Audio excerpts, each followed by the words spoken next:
Hi guys! Ito nga palang aking morning routine pagkagaling sa work.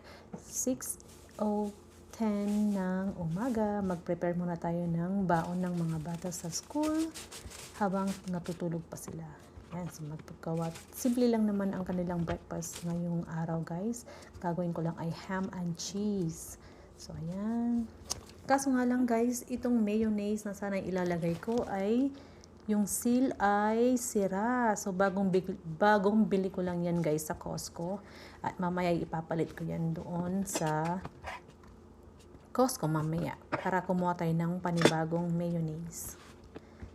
So ayan na guys ang kanilang lunch sa school mamaya. Ham and cheese lang guys. Tapos may kasamang mga prutas at yogurt. Yan lang. Simple lang guys ang kanilang pagkain.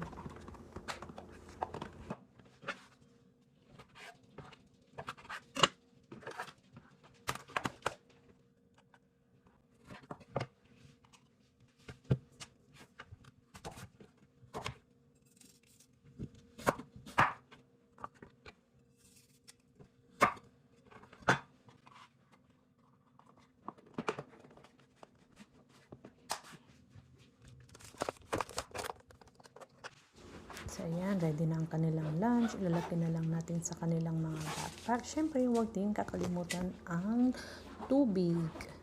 Meron din namang water fountain doon sa school nila, guys. Pero, siyempre, iba din yung may sarili kang baon na tubig. So, ayan. Ready na ang kanilang lunch at tubig para mamaya. Dahil maaga pa, guys, matutulog muna ako ng mga 15 minutes. So, ayan. Oras na ng gisingan ng mga bata. 7 o'clock ang kanilang wake up time. Little pie. Smile. Wake up na guys. So, habang nagbibihis sila guys, prepare ko muna yung kanilang breakfast. Ang kanilang breakfast ay oatmeal, tapos raisin toast, at prutas. So, ayan yung dalawang anak ko guys. Dalawang makulit na bata. So, habang kumakain sila ng breakfast, maglampas muna tayo ng sahig. Pagkatapos niyan, ay pakainin din natin ang ating dalawang makulit na aso. So, habang busy sila sa pagkain nila guys, linis-linis muna tayo. At ito nga pala guys, winter na dito sa Canada. So, kailangan mag-doble-doble tayo ng damit. So, may shirt, sweater, tapos may winter gear pa sila. Para hindi sila lumigin. Are you ready? Ayan, ready na to drop off the kids sa school. Buti na lang guys, mayroong heated seat at heated steering wheel yung aking sasakyan. So paghatid ko sa aking mga anak, ipagpatuloy na natin ang paglilinis at pagliligpit ng mga anik-anik. Yan po yung Halloween decorations namin guys. So nilagay ko na yan sa container at ilalagay ko na doon sa basement. Ligpit lang tayo guys. So ayan, ito nga pala yung aming laundry room.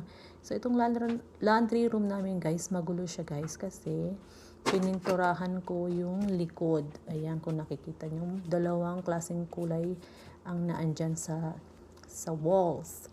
So tinanggal ko yung shelf na nasa taas. Tapos pininturahan ko na siya. So mamaya ko na siya guys aayusin ng bonggang-bongga kasi kailangan ko pang ibalik yung shelf na tinanggal ko.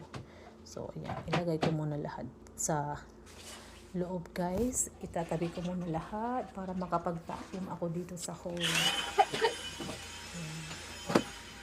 So, itabi ko na silang lahat. Pero hindi pa guys, maayos yung laundry room. Gagawin ko yan sa ibang araw para may pang-vlog naman tayo dyan. So, vacuum muna tayo guys. So, pagkatapos natin mag-vacuum, kakain ng breakfast, kasabay ng panonood ng Minlang. See you!